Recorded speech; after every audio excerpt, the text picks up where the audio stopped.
of this stuff, what I was saying, but when we talk about these extreme examples that are interesting, look, when the system is this corrupt and you've got this stuff going on, this kind of gangster policy, what I call Chicago-style administration going on now, and I say that as a Democrat who worked in Chicago, you know, what do you think everybody else is? Everybody's supposed to have their own scam. So this guy's got his baby scam. He's got a good scam going. Let's go to the root of it. What about Pelosi? Well, that, if you think... When have you ever been speechless before? If you think that 20% of the waivers went to her district by coincidence, well, I got a bridge over here in Brooklyn I want to sell you. I got a baby bottle. She ran Congress like Chicago-style thugs. She did. That's how she ran she grew up in Baltimore, remember, which is another fine place. That's her father. That's right. All right, we got to take a break. More with our great American panel coming up right after the break, and much more straight ahead. And we continue now with our great American panel. All right, so here, the president yesterday goes out and makes this outrageous statement about our ally Israel. Benjamin Netanyahu comes to town today, and literally, I guarantee you that all hell was breaking loose in the White House tonight because he was so embarrassed on the world stage. What did he expect? That Bibi would say, "Okay, Mr. President, we're gonna give in and sit across the table from people that want to destroy us"? What was he thinking? I think today you got a real look at a true statesman from a part of the world that there's a lot of turmoil going on, and he has to make a decision and stand up and fight for his people, because if he doesn't, no one else over there won't survive. So he has to lay it down. He laid it down. We're not rolling back to the 60s with the lines. We're going to create a state outside of Palestine, but it's going to have to be outside of Israel. And he laid down his 3 guidelines of what he wanted, and that was what it was going to be. There wasn't any there was no wishy-washiness. There was nothing else. None. And you know what? This is another example of promises made, promises broken. June 4th, 2008, then candidate Obama said in front of AIPAC that Israel would never be divided, that Jerusalem will always be the capital. He even put that in play yesterday. Yeah, exactly. You know, could you imagine any outside president, prime minister, saying to the United States of America, we want you to sit down at the negotiating table with somebody whose charter calls for your destruction? The president apparently believes that his historic mission is to reach out to the Muslim world, and to extremists, by the way, so many of them, in a way that is somehow going to work. And all it's doing is endangering Israel and the peace of the Middle East. He destroyed any chance of peace, actually. Oh, yes, this is an unbelievable move.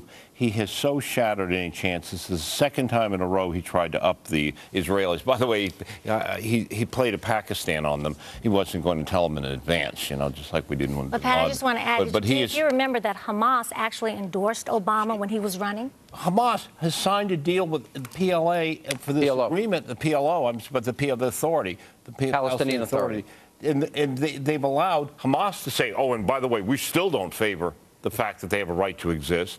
And we're going to go, and the president said, okay, well, all right, we'll veto it in the Security Council. But he's not going to pressure the French, the British, or whatever. That's the terrible. very people we're supplying bombs to kill Gaddafi for them. But look at Israel's position. Just you got Hezbollah supplied weapons by Iran surrounding them. You've got Hamas in Gaza firing rockets all the time.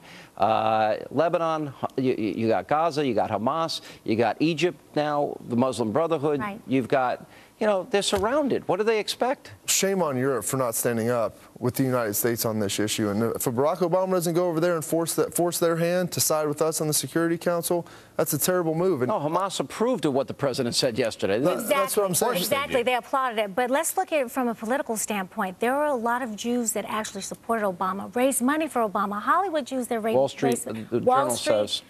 The whole 9 yards. No, the Wall Street Journal says that support may dissipate. It may. Well, may. I mean, people are saying now, oh, it's gone. If this is what he's going to do, going into a presidential election when he needs their votes and money, they got to ask themselves what he's going to do if he's reelected. This is a problem. You know, he clearly, passionately believes this. And I want to tell you, we've got Iran trying to build missile bases in Venezuela that can reach the United States. He's done nothing about Iran. I got to run, but the one thing that comes out of this is how timid, how wrong-headed he is on foreign policy, and, you know, trying to force his will on an ally like this. And I got to tell you something, I think this backfired. It's not just Jewish Democrats. There are a lot of Democrats. He did, and our only ally that believes in democracy. Coming up next, thanks, guys. Legendary Hollywood producer Jerry Bruckheimer tells us if being a Republican in Hollywood is hard.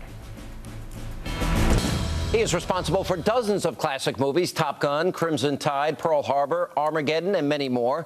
Now, producer Jerry Bruckheimer is also behind Pirates of the Caribbean and all of that franchise. And the latest one is Pirates of the Caribbean on Stranger Tides. It hits theaters today. The fountain is the prize. Mermaid waters, that could be our pass. Steady as she goes. What's your play, Jack? I thought I should give you warning. We're taking the ship. It's nothing personal. Paro, ven aquí o te arranco la cabeza! You might be better off. You just... Yeah! Stay out of it.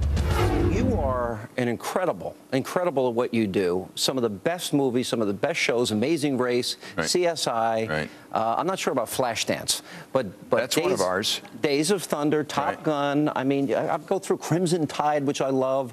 Pearl Harbor. Pearl Harbor. I love that movie. Armageddon. Yeah, just fantastic. Yeah. I loved all of them. And the thing that amazes me about you, and I want you to talk about this, you were the son of German Jewish immigrants. Right. You were born in 1945. You grew up really poor in Detroit. Detroit, right. Tell me, how did you, and you had a love of films. That's right. Tell us about that story. Well, you know what?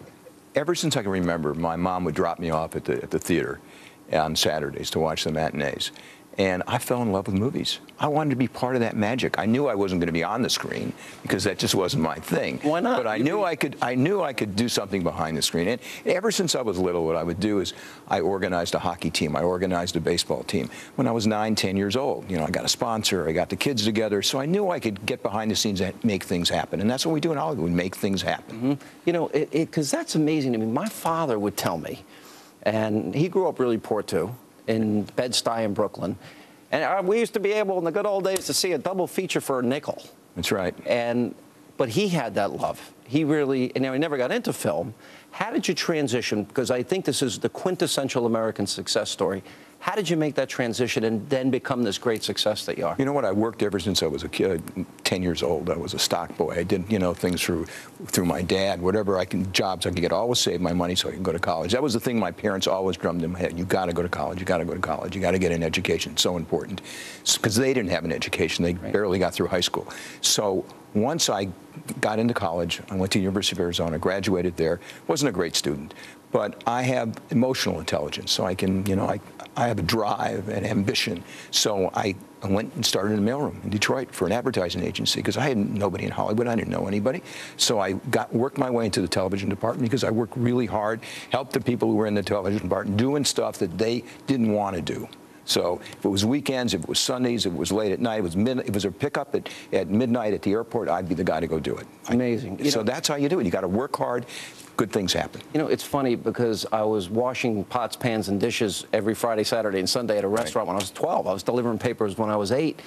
And it seems like we kind of lost that work ethic. And then one door opens after another, and here you're one of the biggest producers of all time. And what you find, the harder you work, the luckier you get. Yeah, it's true. It's true. Well, first of all, you got a new movie, Another Pirates is coming out, and your lead actor is nuts. Well, he's a good nuts. Yeah, no, he's talented. I'm just, who of all the people that you work with, who do you think are some of the most talented people you've ever? Johnny Depp is by far the most. He really is, isn't he? He is an amazing actor. He really is. Yeah. I mean, he's an artist. He's sensitive. He's smart. Came to Hollywood as a musician, and he was sleeping on Nick Cage's couch.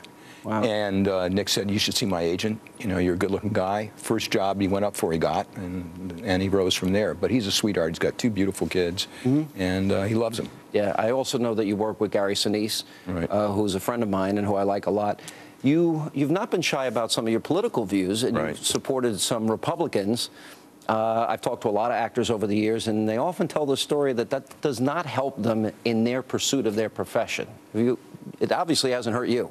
No, I think Hollywood's pretty fair about that. I mean, I really do. I think it's always about the work. And if you do good work, people are going to honor you and work with you again. It's never about your politics. You also did another film that I love, Black Hawk Down. And we recently had the capture of and killing of bin Laden.